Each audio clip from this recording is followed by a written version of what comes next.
Welcome, everybody, to the Halo Podcast. I am your host, Noe, and thank you for tuning in on another episode. Thank you for listening to the previous ones. We've been getting good responses, and, it seems like it's picking up, so we got that going on. And before I get into today's topic, it is not just me. I have Edwin Murillo, the treasurer of Halo. Edwin, how are you doing? Good. I'm happy to be here. I'm excited. Yeah, I'm happy that you were able to take the time and do this for sure. But before we get started, I just a little bit small talk. Like, how you been? What's been going on in school? Like, what have you been up to? Yeah, so today I actually took my first exam of the semester. It's Hmm. pretty shocking that my first semester is this far into the semester. I think I did pretty well on it, so I'm pretty happy about that. Hmm. And I also just got done volunteering for the engineering career fair reception, checking in students, making sure that they had name tags so that they were able to talk to new employers and probably get a new internship for the summer. Nice, nice, nice. Do you have anything going on for the weekend? Any plans? So Sunday or Saturday we have our first stadium cleanup for Halo. Okay. So right after the football game, I'll be out there picking up trash with a bunch of other members. Hopefully, we're scheduled for 10 members to show up. Hmm. Okay. So it should be a good time, good bonding experience. All right. Is there? I think from what I saw from the list, it's just you and Maria so far, right? Yeah, at the moment, but hopefully after we push advertising, we'll get more members. No, yeah. I'm also gonna be there. I just haven't got the chance to put my info there yet. No, but yeah, I'll be able to. It's before I go into work, so that's perfect. So hopefully it doesn't take too long on that. But yeah, so we're just gonna get right into it. Today's topic is going to be about scholarships. So of course, as us students, everybody in K State, we've had experience with them, maybe even before in community college, and just so many things that go into it, from like doing applications, doing essays, getting help from people, and all that social stuff. And yeah, I just want to get your opinion and just experience about how that is for you and how it's been. So I just want to start off because I think, especially within the Hispanic Latinx community that we have here locally in Manhattan, I think it's getting better, but like not a lot of people are aware of like these scholarships, right?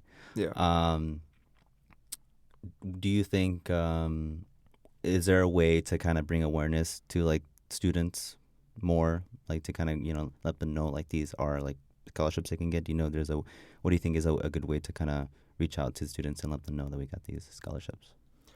Well, see, K-State, we have a unique position that students typically find themselves in Hmm. because there's multiple different types of scholarships. There's local scholarships, regional scholarships, national scholarships.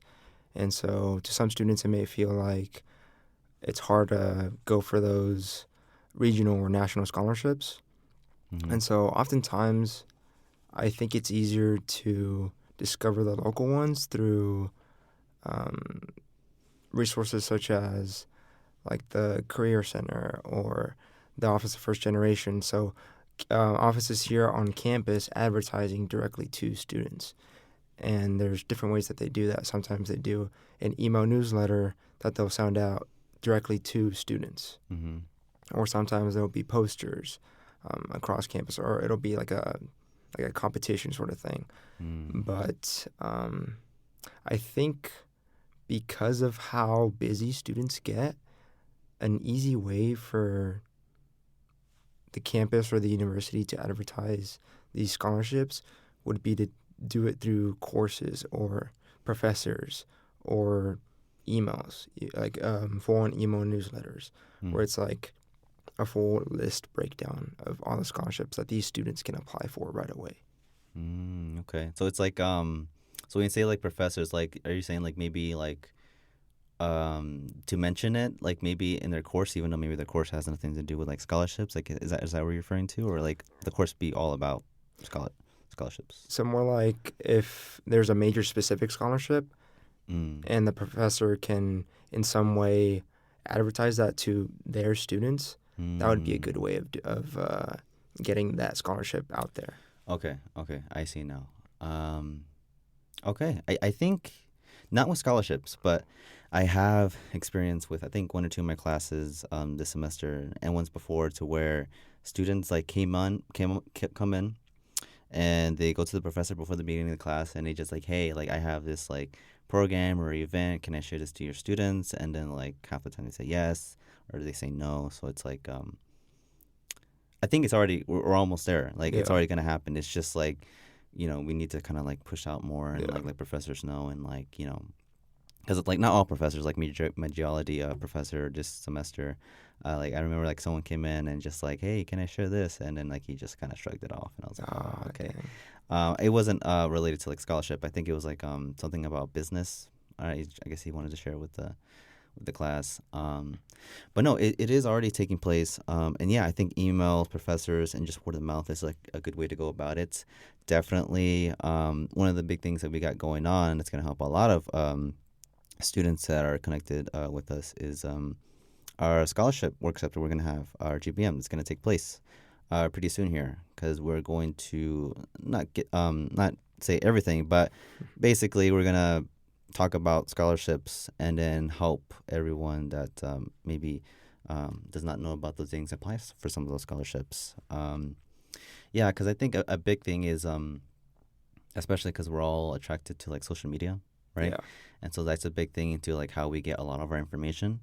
And so, like the algorithm or the system behind it, it just like pushes out like everything that you say, right? It's really good to where like if I just say, oh man, like I can really go for a burger and then look at my phone, it's like, oh, Burger King, yeah, $5 off. And I'm yeah, like, whoa, well, like it's really accurate, right? yeah. And so, no, but I think it's like another way that we can kind of go about this and including like this podcast, including like, it's, maybe follow, um, especially, organizations or social media pages that are connected to like these scholarships so they can be more aware of it, right? Yeah. And so I think definitely like we're already kind of already doing it with Halo, but like again, like putting it more out there and just sharing word of mouth, however that form goes up. But yeah, I think that's a good way to kind of go about it in terms of just like making people aware of it, right? Because not a lot of people know about it. Because every time it brings it up, even like if it's like if I'm in like a group with like friends or like in a, the advisor from an organization or my Yeah. professor, like a lot of people are surprised, like, oh, I didn't really know that, or I wish somebody would have told me. Because we all know, um, college is expensive, right? Yeah. University, so it's like, I think it's a what better way it's like to have a scholarship that can just pay for everything, right? And sometimes it's a bit difficult to do that because sometimes we don't know how that goes and stuff.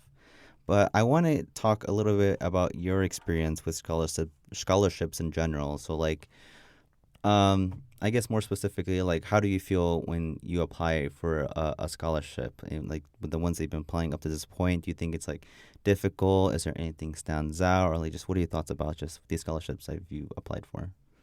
Okay, so I'm glad that you asked that question because I've applied for local scholarships, regional scholarships, national scholarships. So just all the scholarships that are out there, right? Mm-hmm. And I found that most of the time, the ones that I end up receiving are the local scholarships, the regional ones versus the national Mm. ones. Mhm. And if you think about it, it makes sense, right? The national ones are a lot more competitive. There's also a larger applicant pool, Mm. and so for me, I found myself finding more of the local ones and applying for those and then getting those in return. Mm. I've also gotten a regional scholarship where it was in the Southwest Kansas district, and so it's it's one of those scholarships where like you do have to go out of your way and advertise yourself. It's almost like you're in marketing. You have to explain to in an essay format usually why you should get these scholarships, and so it takes some time to like dissect the prompts usually, and then figure out okay, what's the best way of persuading the committee or whoever's on the other end that I'm the one that deserves this, and Mhm. just getting that message across. So it's usually just advertising yourself and putting your talents and your skills out on paper. Mm, okay. Yeah. Yeah, essays I think are like a big chunk, like a big thing that we students have to maneuver through because it's like I still struggle with this, right? It's like essay. It's like that's basically like telling the people that you want the scholarship from, Yeah. like, this is why I should have it. And then that's, I mean, we've done it in our English class and like every other class that requires an essay.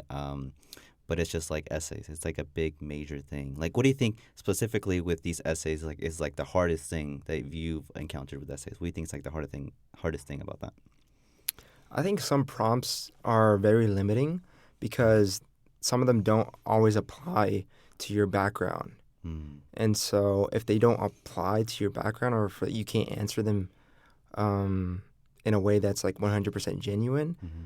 then you're almost like sacrificing part of your message, part of your story in trying to get Mm. that scholarship. So for scholarships that require essay, I always look at the prompt and see how it applies to me and see if it's something that you can fully answer Mm. transparently. Okay. Is there anyone that maybe that you sticks out to you that there's a scholarship specifically that you had to do that? Anything just pops up on your mind first thing? One scholarship. Yeah, so the regional scholarship that I had to apply for was about unionization in the workforce. So my parents work at National Beef. They still do to this day. And National Beef is unionized. Mm.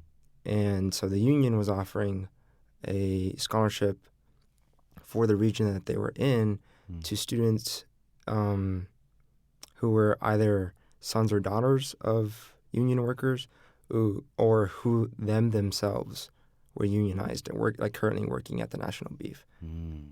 And so I was a son of two unionized workers, so I was eligible. And the prompt was so this was during COVID. And so the prompt was, how does unionization, how does the unionization efforts help out families during times of distress, like, for example, the COVID pandemic? Mm-hmm. And so I knew nothing about unions. And so I had to go out of my way and do research so that I could give a genuine answer to that question Mm-hmm. and be able to apply what I saw from my parents. Like, for example, during COVID, the unions gave bonuses and paid time off for people that had COVID or were inflicted with COVID. Mm-hmm. And so those were genuine impacts that I saw play out in real time. And so I was able to translate that into the essay. And because of that, when the unions or the union committee saw my or read my essay, they picked me out because of those real experiences and the fact that I was able to convey that to them. Mm. Okay. So it's like with these essays or scholarship, it sounds like if you can answer the question fully, right? Like you have experience with that. It's like I think those are like the best ones that can come out of that. Like, is that what you're saying? Like the Yeah, ones that you can fully answer? Okay, yeah, definitely. You saying that, it reminds me in a scholarship I was going to apply for high school. Um, one of them, it had nothing to do with what I was going to go into, and I had someone that, I was going back and forth like helping me with scholarships, and I remember I was going to apply to one, and then she just told me like, basically she was like, why are you applying for it? Like the prompt does not apply to you, and yeah, even if you happen to get it, like they're probably gonna like when the requirements might be like I don't know, like I don't remember exactly what I had to do, but say like oh, you have to like get like a scholarship or not scholarship agriculture like background or like you have to go into that field, and then like I was gonna apply either way because in high school like they kept telling me like apply apply, to as many apply. as you can, apply right, and then I didn't because the person told me not to, and so I didn't. But I'm glad I didn't because now it's like, I mean, probably what would end up happening is like either I would have never gotten it, or even if I did, like I that probably would have gotten revoked or something, right? Or because I had no interest in the field that it was about. Yeah, Because at the time for me, I was more of a graphic design, not graphic design, more fine arts major interest. That's what I first started out with college. Um, but no, it's interesting that you've some of the things that you just mentioned now, because for me, one of the difficulties with essays is making sure that I've conveyed and said what I want to say. Yeah. And I think one of the hardest too is like you gotta reach that word count, right? Because like you can say too much and then you gotta cut down, or you say too little, you gotta expand. It's like there's so many ways you can go about that. And definitely, I think a good way to go about that is like, because I think a lot of students, at least from what I've heard, it's like they do everything for the most part. Like they just do things on their own, which is okay, right? I think some of us are a bit hesitant to ask for help.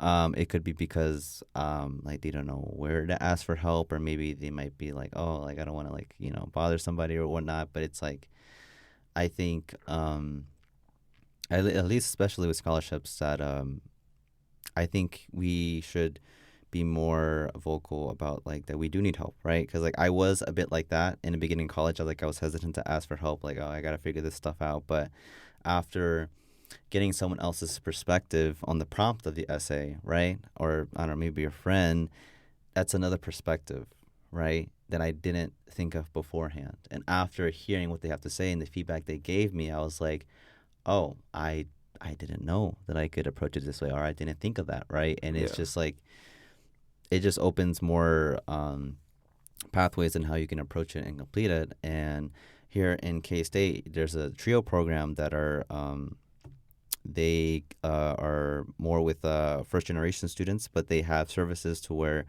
Dylan. Dylan, he's really good at what he does. He helps with writing and stuff like that, right?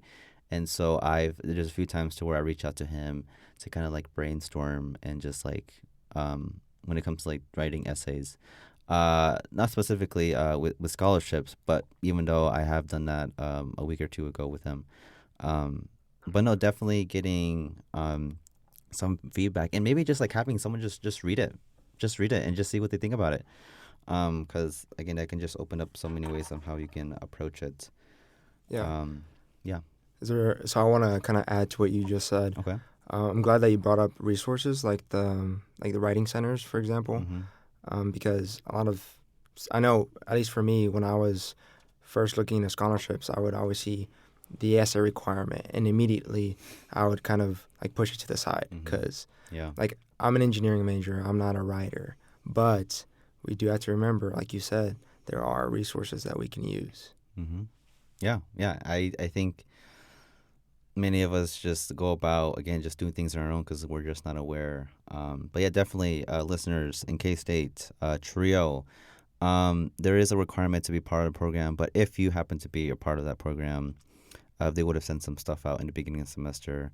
Yeah, we have a lot of resources. There's like a one-on-one tutoring, and I already mentioned one of them. But Dylan, he is one of the specialists that works with the students that need help with their writing, and so uh, that might be someone that you might see in our meeting, our scholarship workshop. And yeah, so if you do come, you can get some help or advice on some of that stuff.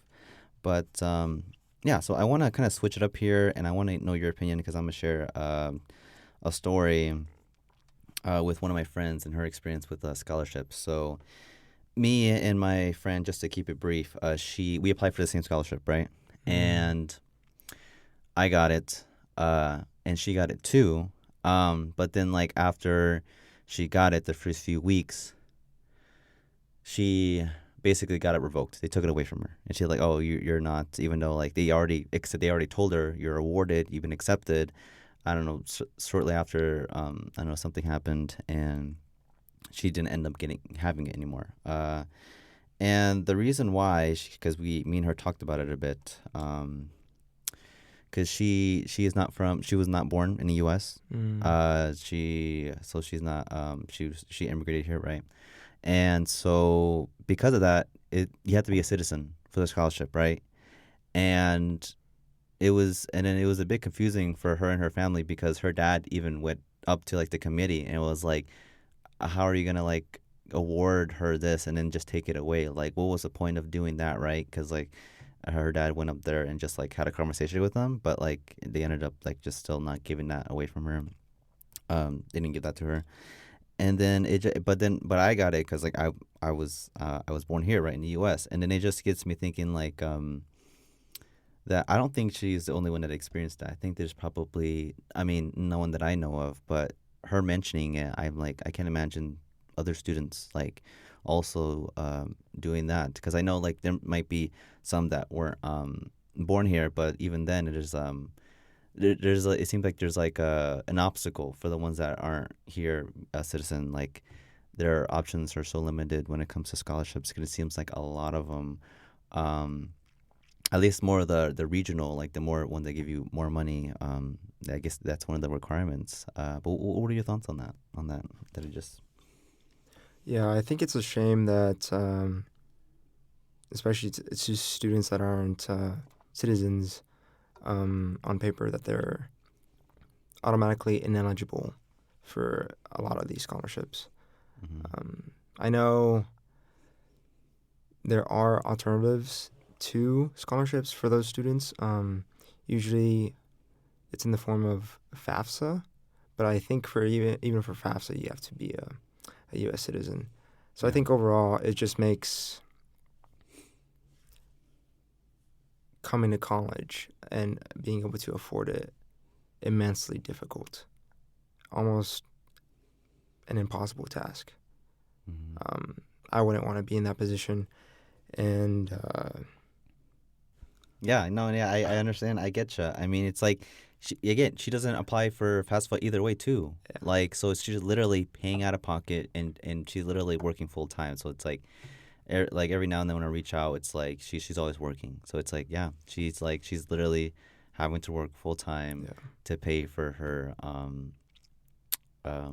tuition and all that, right? Because she's at a university, Park University in Kansas. But yeah, I think there's a lot of people similar to her, to where because they're not from here, that they're just limited, right? And yeah, and if anything, it's like maybe they get to college, but it's only community college, right? And then there's even because I've been hearing some about this from past people, friends that I had, and every now and then I still reach out, but there's like a bit of like not per se discrimination, but like shame that like some people that aren't from here, right? They immigrated here, that are Hispanic, Latinx, um, that only been accepted to community colleges because I've heard stories that like they only get accepted, right, even though they still have to pay out of pocket, and yeah, some people are like, oh, that's a community college, so what? Like I got accepted to this like better university, and it's like I don't understand the reasoning behind like maybe some people don't value that or like acknowledge that as much as like getting accepted to like a place like KU and all the other big universities, right? Um, but just in case if anyone's listening out there, you're not alone, right? There are others that have experienced the same thing, and that doesn't mean that college that is just you can't go. Like that's I don't think that's the case. Of course, that's gonna probably require more on your end to kind of like make it happen, but it can't happen, right? There's always resources out there. Reach out and just talk with others, and maybe you'd be surprised to how many people are in the same boat and stuff like that. Um, but yeah, that's something that I just kind of wanted to share because it just reminded me now that we're talking a bit about this that because that's a big portion of like part of the community. Maybe not as much here in Manhattan locally, but nonetheless, like there are some students that struggle with that.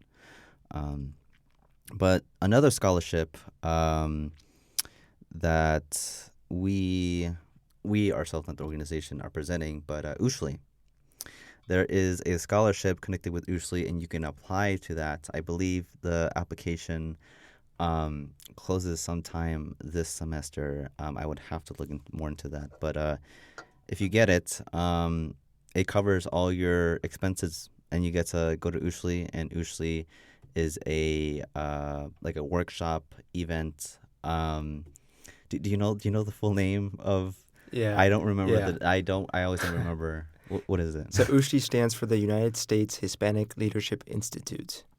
Okay, there you go, listeners. And USHLI for short. That's what it stands for. But it seems I went to it myself for the first time earlier this year, and it takes place in February, for a couple days, and it takes place in Chicago. And so you go there, and for the couple of days that you are there, there's many people from the Hispanic Latinx communities, like different parts of like the country, the U.S. I think like um, the one that just passed, like this usually, like, I think like 8 different states were present in terms of like high school and universities, or somewhere around that number that just came all of us like into Chicago, right? And there's many speakers, many workshops, and like it's like a great opportunity, many resources that can benefit the community on that. Um, but is there anything that you want to add it with Usually? Anything that I'm missing out that I haven't mentioned? I think I got. Like, what is your experience with Usually?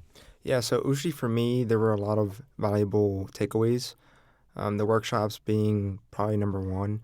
There was the first generation workshop where it's kind of, you've kind of touched on it, where it's like you get to be with other people that are also first gen and get to know the meaning and power behind it.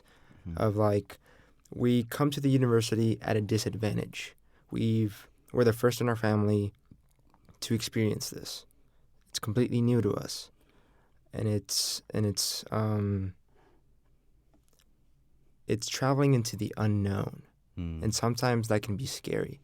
But knowing that, again, like you said, Hmm. we're not alone, and gives us power to traverse it, to overcome it, and grow, because we're taking that courage, taking that first step, taking that initiative, Hmm. and we carry that forward everywhere we go while we're here. And so just knowing that and keeping that in the back of your mind whenever you're struggling or having a tough day at university with whatever it may be. You may be having a bad day due to like classes or a test you took. Hmm. Knowing that you taking the initiative of even being here and putting that effort says a lot about you, and it's making you a better person at the end of the day. Yeah, yeah. I love everything you just said, because I mean I was there with you, and like I experienced those things. And you mentioned it, the first gen workshop. This is what stood out to me. So first gen workshop, basically what this was is like one of the days where one of the speakers, I believe Maricel. Maricel Herrera, she is of I don't remember what specifically, but she's a part of the community.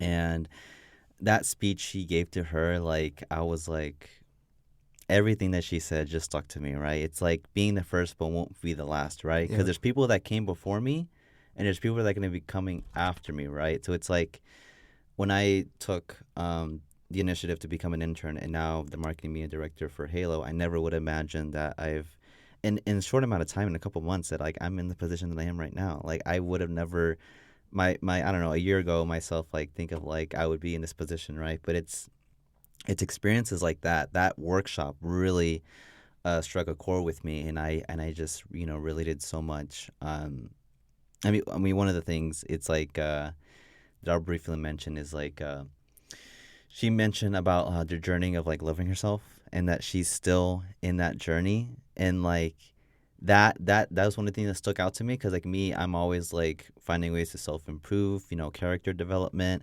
And before that workshop, I thought that like the journey of loving yourself is like, once you reach it, you're there, and that's it, right? Like, everything is, you love yourself the whole time. And then after hearing her, and she's the age that she is, she's older. I don't want to say her age because I don't want to be rude, but no, she was like, I was like, wow, she's this age and she's still in a journey her loving herself. And it's like, if that's the case, then like, why am I stressing about trying to reach that in a short amount of time? It's like, now that I think it more broadly and hearing how she conveyed it, it's like, I think it's just like a lifetime journey. There's like Yeah. really no end, right? Cause it's like I think, I mean, in my experience with it, it's like it comes and goes, right? There's times where you're feeling good, and like you feel good about what you've done, and then some obstacles and experiences happen along the journey, and then you feel down and stuff like that. But it's like you learn from those experiences, and it's like yeah, I definitely had taken that to heart when she mentioned that, because that's something that I think about a lot, right? And then I'm glad that I got to experience that workshop, because I think I was doing something else in that time. But like when I saw the list of like all the workshop, I was like, okay, I want to go to that one, and I'm glad that I did. And yeah, that was just like the one of many things that happened in that usually event. So listeners, and all of our members within the organization, if you are interested, we've already discussed it in our previous episodes, but definitely just way to get points, because there's like a point system into how it works into attending usually, because only so many can attend. Just attending the meetings and just engaging in our events and stuff like that will um, get you to more likely to join up. But if you want any more information on that, you can reach out to one of us, any of the executive members, and we definitely can give you more information on that. But yeah, there's a scholarship that's connected to it. You can definitely apply, but I'm sure there's like an essay portion on that one. I'm pretty sure there is. There is. Okay, yeah, yeah, and yeah, again, it's like I know it's intimidating. I know it's easy, for yourself to just like, oh, it's an essay, let me just push it away. Or it's like maybe it's not a lot of money, like only $500 or $1,000, but like that's better than nothing, right? And I think we can just take what we can get, right? Because even though maybe we think that we are in a good place, or we think it may be enough into like what we have, like in terms of like financial wise, like stuff like that, paying for our tuition, our board, and like food and all that, like things can happen. And I think again, just applying. I think many students just don't apply because like I don't know, they think that they may not need it. But you never know, because again, I think you touched on it in the beginning of this episode, to where there's different levels, like local, regional, and national, right? And I know the one that comes to mind, the Gilman Scholarship. It's connected more to study abroad programs, but that's a really competitive scholarship. And the TRIO program is one of the ones that are promoting that a lot, because I recently just applied to Costa Rica study abroad program that takes place next spring, spring break. And it seemed like there wasn't much of an essay portion on that one, but there was on the last, because I did apply for the previous one, because it's only for first gen students, but I didn't get accepted into that one. So hopefully, this year I'll be able to go. But no, the Gilman Scholarship, it's like that competitiveness, right? And like when a lot of students hear about that, that just drives them away, because it's like, oh, it's like it's competitive. Like I don't like being competitive, or I've I don't know. I just like it's uncomfortable, right? Yeah. Because like if you haven't been in that scenario of like being competitive, right? Because maybe some of them require for you to go into like an interview, and like they want to hear maybe in story or something of the sort. That kind of just like drives away like a good chunk of students, because that can be intimidating, right? But I think that even though that's the case, that it is intimidating, right, with these competitive scholarships, I'd say why not? It's like the worst that can happen is like, no, you don't get it. Okay, I got rejected. Cool. Like when that happened in Italy, even though I have before I applied to the Italy program last year, and I didn't get accepted.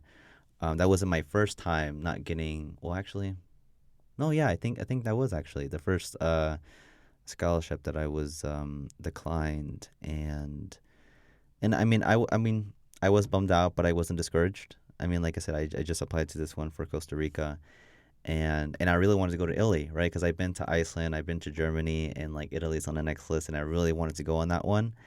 And I didn't get accepted, and like sure, I was like, wow, well, I didn't do it, but it's like I take it as like a learning opportunity. Like, okay, Yep. I tried, I did this, I'll learn from this and do better, right? And yeah, and I think that at least like I think myself with this one that I just applied to, that the experience I got from that first one has definitely helped me out to what can I expect from that first one.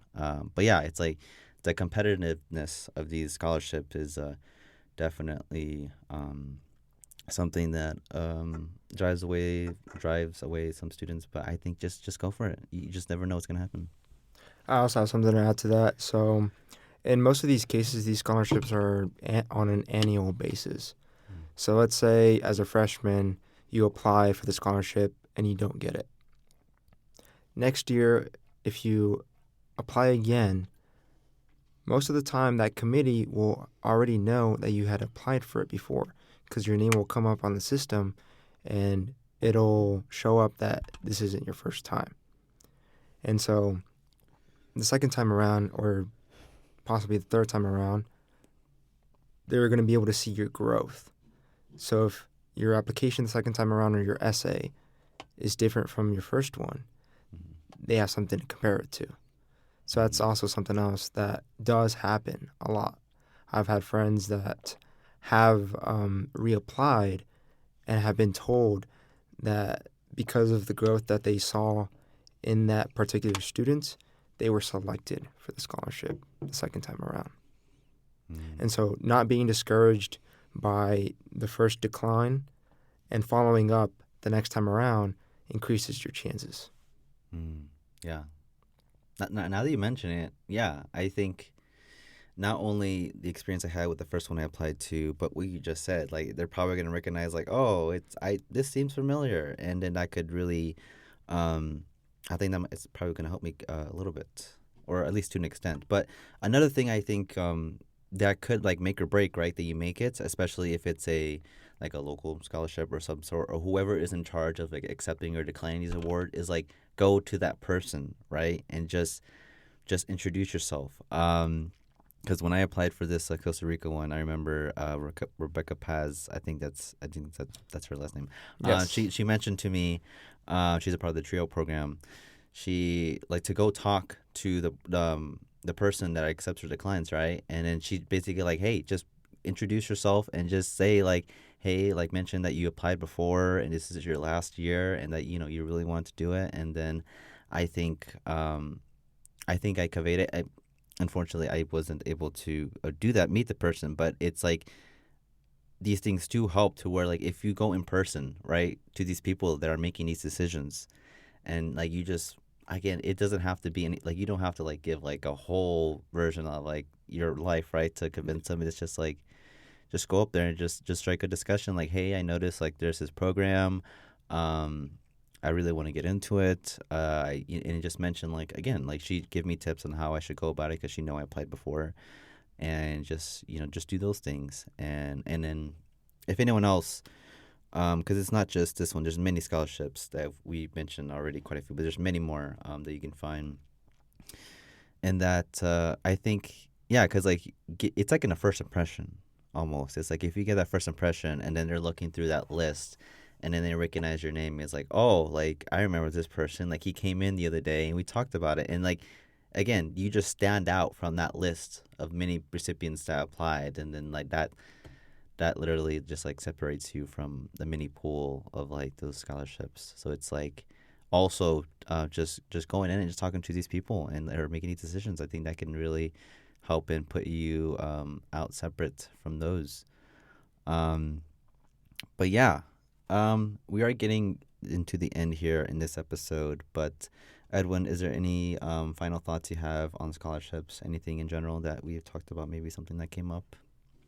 I think we gave a lot of good tips of applying. Not just applying, like the first step should be to find scholarships that are, first of all, applicable, that we are eligible for. And something that if it requires an essay Mm-hmm. and it has a prompt, that prompt can apply to us Mm. so that we can answer it truthfully and effectively. Right. And another thing we talked about was if we don't get accepted the first time around, asking for feedback, contacting the person behind the decisions, and also finding resources like the writing centers to help us with our like essays if Mm-hmm. needed. Well, there you have it, everyone. That is the end for today's episode. Thank you so much for tuning in. You can find our Instagram. It's KSU underscore Halo. And you can find our platform, our Halo podcast. You can listen on Spotify and YouTube. And we're also working to do other platforms as well. So stay in tune in for that. We have our meeting coming up on Tuesday, scholarship workshop, and we're gonna have some people come in and talk about that. And if you have any um, concerns or need help on an essay, that can definitely help you. So make sure you can attend on that.